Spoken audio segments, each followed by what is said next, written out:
us here on Court TV on closing arguments with Vinnie Politan. His attorney, Mark Richards, will be joining Vinnie on the show to talk about the case. We know this was a battle that was fought really hard by the advocates on both sides of this case, and now we know the result.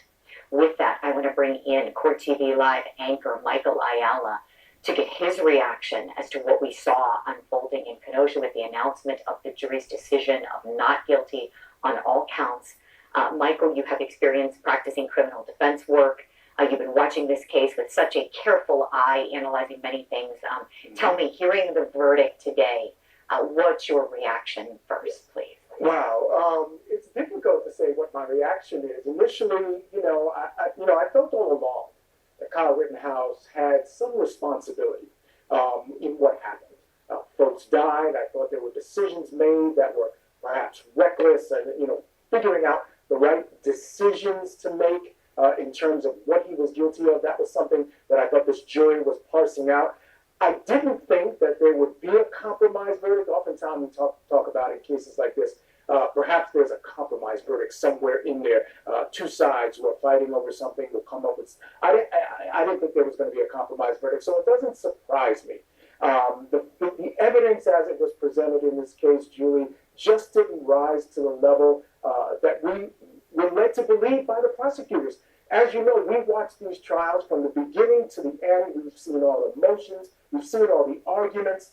And so the promises and the hyperbole used by the prosecutors, they just did not deliver. What I saw in that courtroom absolutely supports this verdict. I don't think that they brought enough evidence to suggest that Kyle went down there with any other reason but to help out, but to act as a medic, and that he brought that particular gun down there for personal protection.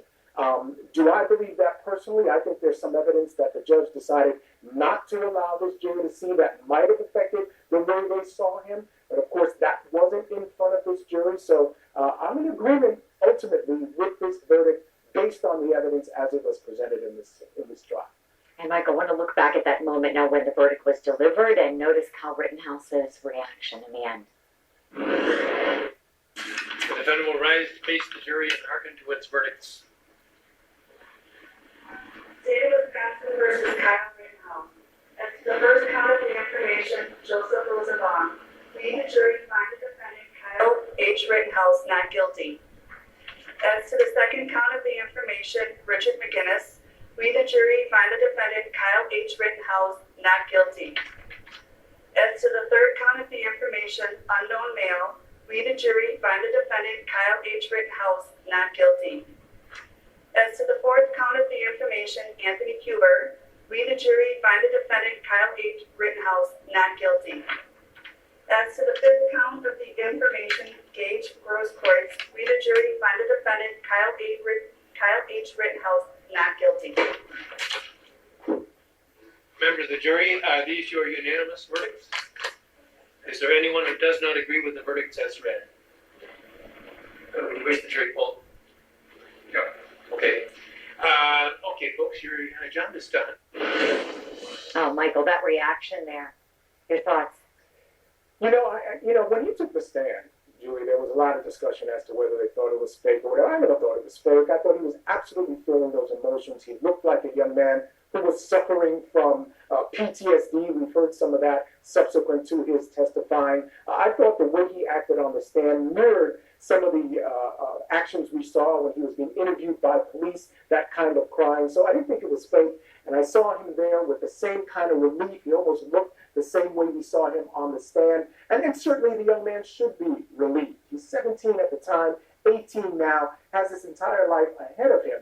And so when you think about what this could have meant for his life, certainly there's a tremendous amount of relief. And I listened to the interview done with his representative after the case, and I have to commend them for their approach. I think he did as well. The idea that this is about now moving forward, it's about healing. This man, young man, wants to take the mantle and maybe push forward for some issues that are plaguing our society and be sort of a spokesperson of sorts, or be at the forefront of some of these issues. Good for him. I think that's going to help him in his healing. I heard Judge Ashley say that she hopes